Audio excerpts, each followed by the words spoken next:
نحمدہ ونصلی علی رسولہ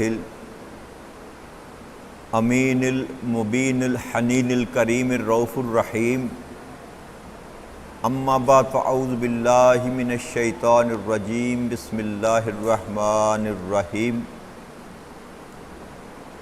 واجب الاحترام ساتھیو، اللہ تعالیٰ کا بے پائے لطف و کرم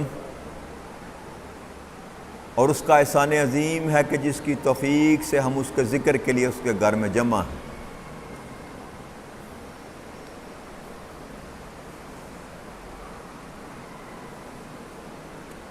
آج بحمد اللہ تعالیٰ سورہ البقرہ کی آیت نمبر 110 سے اپنا سبق شروع کریں گے۔ بسم اللہ کریم نے ارشاد فرمایا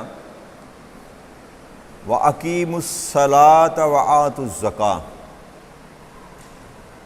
وَمَا تُقَدِّمُوا لِأَنفُسِكُم مِّن خَيْرٍ تَجِدُوهُ عِندَ اللَّهِ إِنَّ اللَّهَ بِمَا تَعْمَلُونَ بَصِيرٌ۔ اور نماز قائم کیا کرو اور زکوٰۃ دیتے رہا کرو، اور تم اپنے لیے جو نیکی بھی آگے بھیجو گے اسے تم اللہ کے ہاں پالو گے۔ بے شک اللہ تمہارے کام دیکھ رہا ہے، اللہ کریم تمہارے کام دیکھ رہا ہے۔ اللہ کریم نے پہلا حکم یہ دیا کہ نماز قائم کرو۔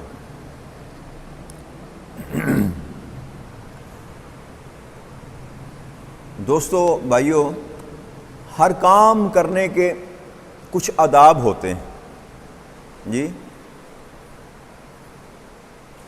جب تک کسی بھی کام کے آداب پورے نہ کیے جائیں تو اس کا حاصل جو ہے وہ انسان کو پورا وصول نہیں ہوتا۔ وہ پنجابی میں کہتے ہیں نا وغیار کٹنی جی۔ تو کام جو بھی کریں اس کے آداب کا خیال رکھیں۔ آداب ہوتا ہے، آداب کا معنی یہ ہوتا ہے حق ادا کرنا۔ آداب کا معنی اگر اس کو سمپلیفائی میں کروں کہ جو کام بھی آپ کر رہے ہیں اس کا حق ادا کریں، ایسے کریں جیسے اس کام کو کرنا چاہیے۔ مغرو نہ لا چھڑو پنجابی چند۔ تو اقیم الصلاۃ، نماز کو قائم کرو۔ ایک جہت تو اس کی یہ ہے وقیم الصلاۃ کی کہ کبھی نماز میں ناغہ نہ کرو۔ قائم کرنے کا مقصد یہ ہے کہ استقامت جو ہے نا وہ اختیار کرو اپنی نمازوں میں۔ سارے کام چھوڑنے پڑیں، جب حی علی الصلاۃ کی آواز آئے تو کوتاہی نہ کرو، فوراً مسجد کی طرف دوڑ پڑو، اور نماز کو بلا عذر جو ہے وہ کبھی بھی قضا نہ کریں۔ بلا عذر کبھی بھی قضا نہ کریں۔ یہ اقیم الصلاۃ کے احکامات کے اندر یہ ساری باتیں آتی۔ نماز کو آقا کریم صلی اللہ علیہ وسلم نے فرمایا کہ نماز کو اپنے بہترین وقت میں اور اول وقت میں پڑھیں۔ جو نماز اول وقت میں پڑھی جاتی ہے وہ بہترین وقت ہوتا ہے اس کا۔ بلا عذر نماز میں تاخیر نہیں کرنی چاہیے، اور کام میں بھی لگے ہوئے ہیں تو اس سے زیادہ ضروری کوئی کام نہیں، چھوڑیں کام، اللہ کے ہاں پیش ہو جائیں۔ اور پھر نماز میں کھڑے ہونے کا جو طریقہ ہے میرے دوستوں، ہم شرماتے ہیں، گھبراتے ہیں۔ مسجد میں جب بھی تشریف لائیں نا، مسجد میں، اب میں آپ کو یہ بتاتا ہوں کہ ہم کہاں کہاں نیکیاں ضائع کرتے ہیں۔ نماز پڑھنے کے لیے میں چلا اور ایسی بے شمار نیکیاں جو اللہ کریم نے میرے لیے رکھی ہوئی ہیں میں ان کو چھوڑ دیتا ہوں۔ پہلی نیکی کہ وضو گھر سے کر کے آئیں، وضو گھر سے کر کے آئیں۔ جب آپ نے وضو گھر سے کیا تو آپ کی نماز کی نیت وہاں سے شروع ہو گئی، اور پھر یہ حکم یہ بھی ہے کہ سنتیں گھر میں ادا کریں۔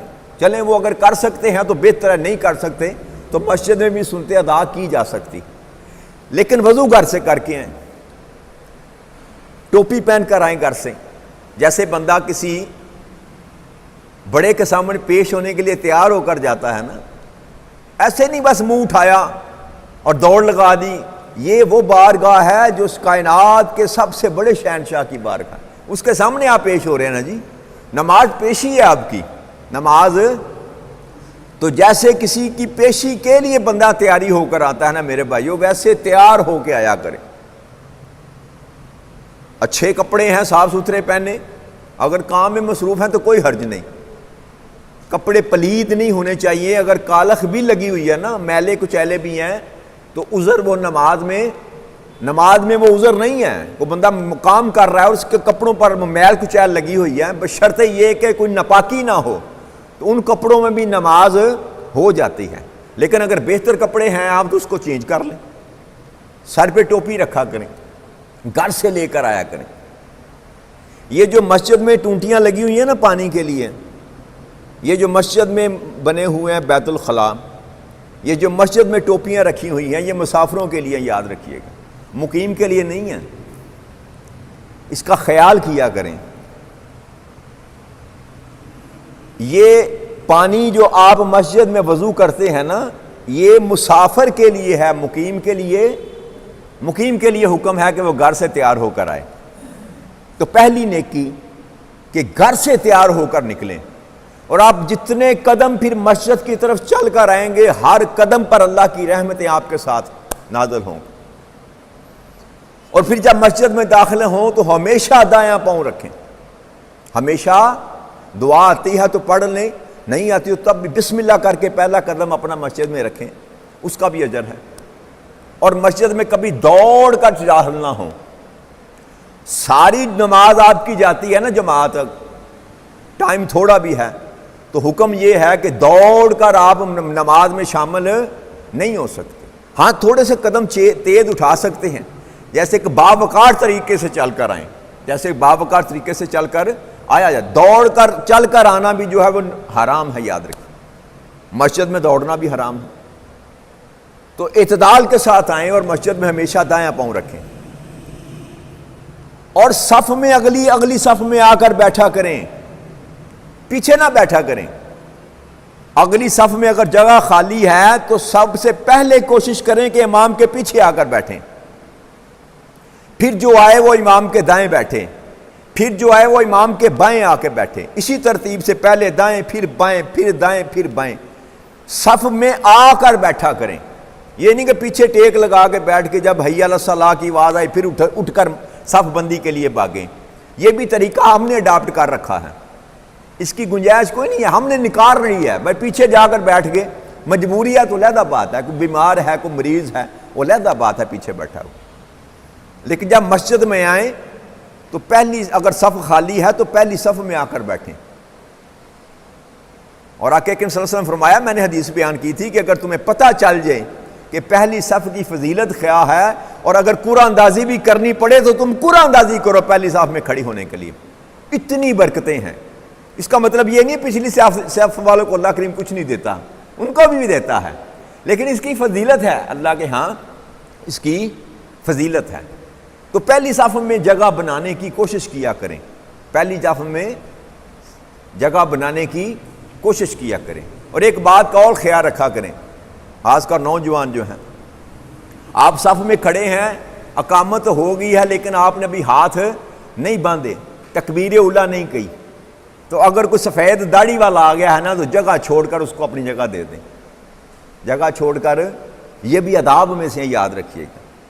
آپ سے بڑی عمر کا کوئی شخص آ گیا ہے نا تو اس کو اپنی جگہ دے دیں، آپ دائیں یا بائیں کھسک جائیں، پیچھے بھی جانا پڑتا ہے تو صف چھوڑ کر پیچھے نکل جائیں، بزرگ کو جگہ آگے، یہ بھی نیکی ہے، یاد رکھیے۔ اور اللہ کے گھر میں یہاں جب آپ نیکی کرتے ہیں نا تو ہر نیکی کا 10 گنا آپ کو ملتا ہے، صرف نماز کا 10 گنا نہیں ملتا، ہر نیکی کا 10 گنا آپ کو ملے گا۔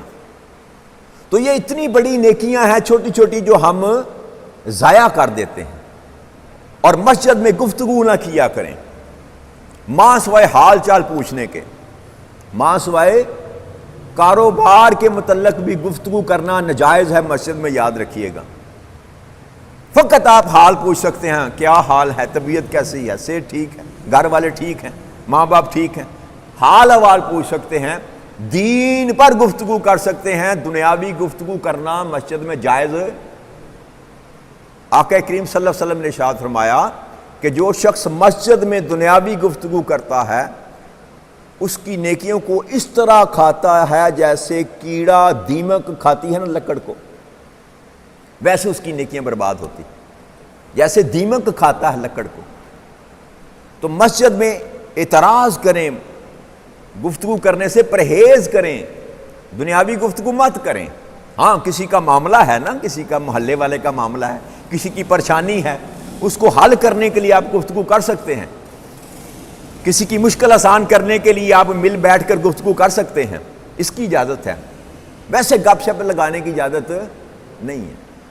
اور اسی میں موبائل کا استعمال بھی آتا ہے، یہ بھی میں نے دیکھا ہے دوستوں کو کہ کال آ گئی، پہلے تو کوشش کریں جیسے آپ جوتا اتارنا نہیں نا بھولتے، وضو کرنا نہیں بھولتے، طہارت کرنا نہیں بھولتے، ٹوپی پہننا نہیں بھولتے، موبائل کو بند کرنا بھی نہ بھولا کریں، اس کو بند کر کے آیا کریں، اس کو بند کر کے آیا کریں۔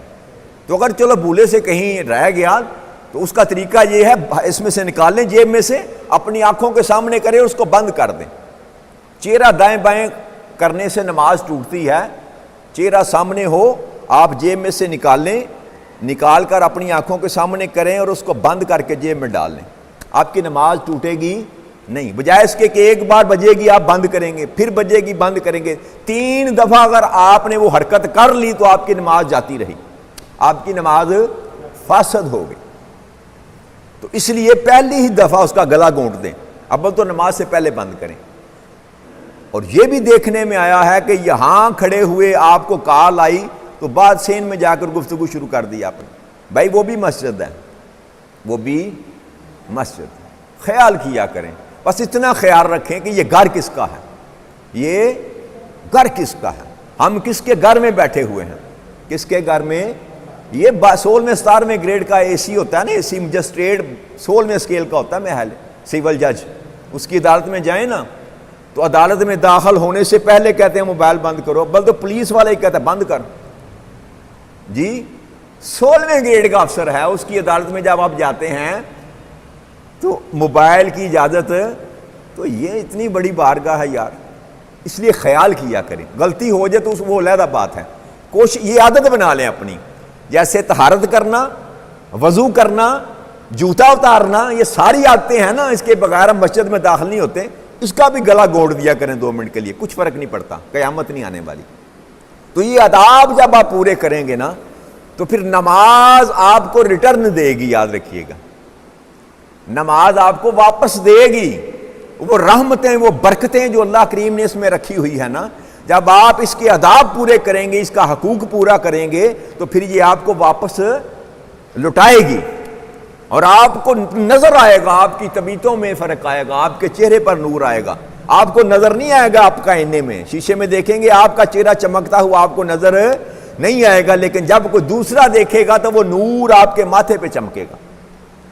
یہ نماز آپ کو نور دے گی، لیکن شرط یہ ہے کہ اگر آپ اخلاص کے ساتھ واقعی نماز پڑھتے ہیں، واقعی مصلات، نماز کا حق ادا کرتے ہیں، نماز کا حق ادا کرتے ہیں۔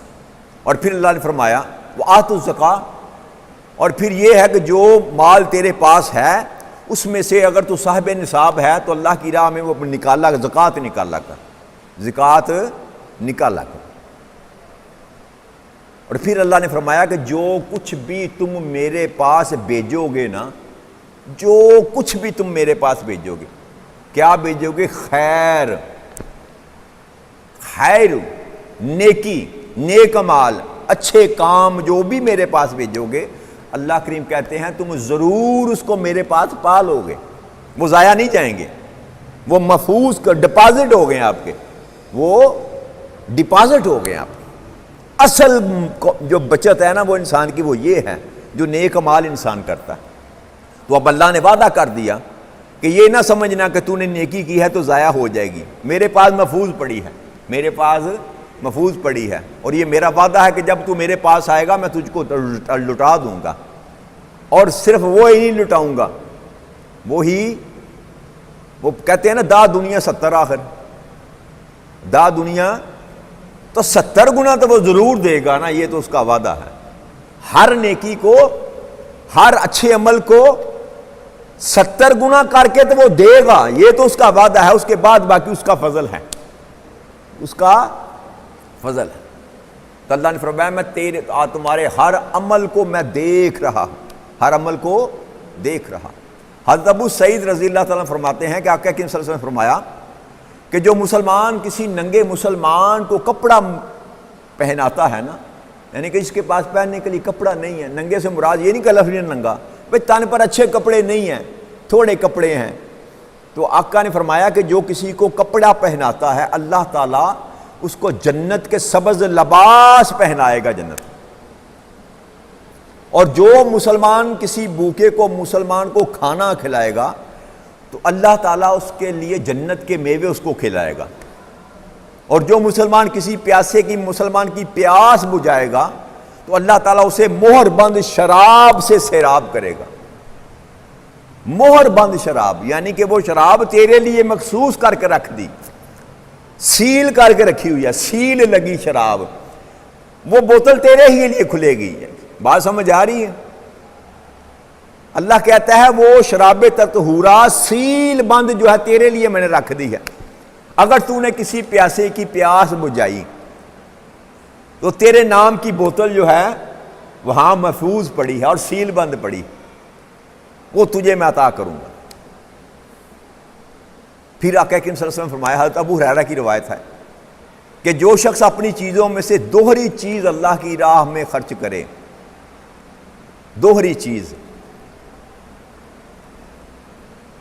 تو اللہ جب اللہ کے پاس جائے گا تو جنت کے دروازوں سے اسے بلایا جائے گا، جنت کے دروازوں سے اسے بلایا جائے گا۔ تو آقا نے فرمایا جنت کے کئی دروازے ہیں، 8 دروازے، تفاسیر کی کتابوں میں حدیث کی کتابوں میں آتا ہے 8 دروازے ہیں جنت۔ آقا نے فرمایا کہ جو شخص اہل نماز ہے، یعنی بہت ہی پختہ نمازی ہے، باقیم الصلاۃ، پختہ نمازی ہے، تو اس کو باب الصلاۃ سے گزارا جائے گا۔ وہ جس دروازے سے جنت میں داخل ہوگا اس دروازے کا نام ہے باب الصلاۃ، نماز والا دروازہ، اور جو شخص جہاد کرنے والا ہے اللہ اسے باب الجہاد میں سے گزارے گا، اور جو صدقہ خیرات کرنے والا ہے اسے باب صدقہ سے گزارا جائے گا، باب صدقہ سے گزارا جائے گا، اور بہت زیادہ روزے رکھنے والا، سیام کا پابند جو شخص ہے اس کو باب الریان نام رکھا اللہ کریم نے، باب السیام بھی اس کو کہتے ہیں اور باب الریان ہے، جو روزے داروں کے لیے مخصوص کیا گیا، اس کو وہاں سے گزارا جائے گا۔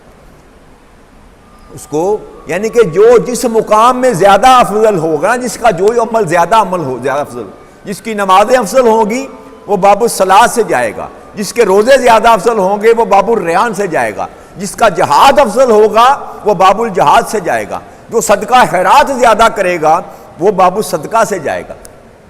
یہ سن کر نہ ابو بکر صدیق رضی اللہ عنہ نے فرمایا کہ یا رسول اللہ صلی اللہ علیہ وسلم، ہر شخص ان دروازوں میں سے کسی ایک دروازے میں سے جائے گا، تو کیا کوئی ایسا بھی ہے کہ جو سب دروازوں سے جائے، سارے ہی دروازے اس کو بلائیں، سارے ہی دروازے اس کو آواز دیں؟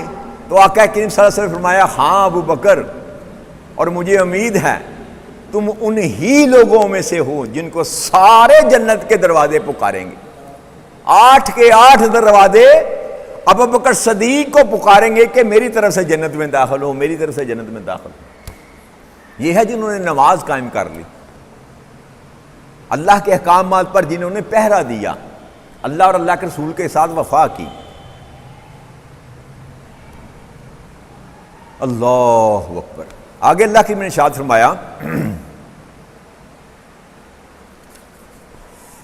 وَقَالُوا لَن يَدْخُلِ الْجَنَّةَ إِلَّا مَنْ كَانَ هُودًا أَوْ نَصَارَىٰ تِلْكَ أَمَانِيُّهُمْ قُلْ هَاتُوا بُرْهَانَكُمْ إِن كُنتُمْ صَادِقِينَ۔ اور اہل کتاب یہ کہتے ہیں کہ جنت میں ہرگز کوئی بھی داخل نہیں ہوگا سوائے اس کے کہ وہ یہودی ہو یا نصرانی ہو۔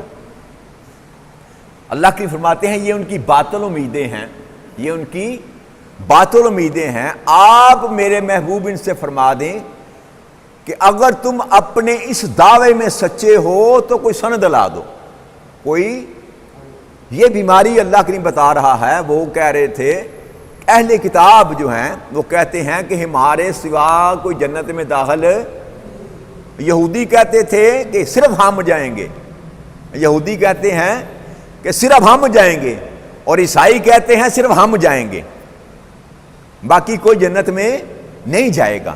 اللہ نے فرمایا ذرا ان سے پوچھیں کوئی سند ہے تو وہ پیش کر دیں۔ اللہ نے کیا فیصلہ سنایا؟ اللہ نے فرمایا بلا من اسلم وجہہ للہ وہو محسن فلہ اجرہ عند ربہ ولا خوف علیہم ولا ہم یحزنون۔ اللہ کریم فرماتے ہیں میرے ہاں یہ قانون نہیں ہے کہ جو تم چاہتے ہو، یہودی کہیں کہ صرف ہم جائیں گے، عیسائی کہیں یہ حرم جائیں گے، یا مسلمان کہیں صرف ہم جنت میں جائیں گے۔ اللہ کہتا ہے نہیں۔ کون جنت میں جائے گا؟ ہاں جس نے اپنا چہرہ اللہ کے لیے جھکا دیا، اپنا چہرہ اللہ کے لیے جھکا دیا، یعنی کہ اللہ کے سپرد کر دیا اپنے آپ کو۔ چہرہ جھکانے سے مراد یہ ہے کہ اپنی ذات کو اللہ کے سپرد کر دیا۔ اب جس حال میں رب کریم رکھے اس حال میں راضی ہو گیا، اللہ کی رضا پر راضی ہو گیا۔ اللہ کی وہ بھوکا سلائے تو بھوکا سو جائے تب بھی شکر الحمدللہ، وہ پیٹ بھر کر کھلائے تو تب بھی شکر الحمدللہ، وہ بیمار کرے تب بھی شکر الحمدللہ، وہ صحت دے تندرستی دے تب بھی شکر الحمدللہ۔ ہر صورت میں اللہ کی تعریف کرنے والا، اللہ کا شکر ادا کرنے والا ایسا بندہ، اللہ کہتا ہے ہاں ایسا جو بن جائے گا جنت اس کے لیے ہے، جنت اس کے لیے ہے۔ وہ کسی بھی طبقے میں سے ہو، وہ کسی بھی طبقے میں سے ہو۔ جیسے انہوں نے کہا نا کہ یہودی جائیں گے تو عیسائی نہیں جائیں گے، عیسائی جائیں گے تو یہودی نہیں جائیں گے۔ ہم بھی کہتے ہیں بریلوی جائیں گے دیوبندی نہیں جائیں گے، دیوبندی نہیں جائیں گے اہل حدیث جائیں گے، اہل حدیث نہیں جائیں گے شیعہ نہیں جائیں گے۔ اسی طرح ہم کرتے ہیں نا، جو جس عقیدے پر ہے وہ کہتا ہے ہم جائیں گے جنت میں، باقی سارے دوزخ میں جائیں گے۔ تو ایسا کوئی قانون اللہ کے ہاں نہیں ہے۔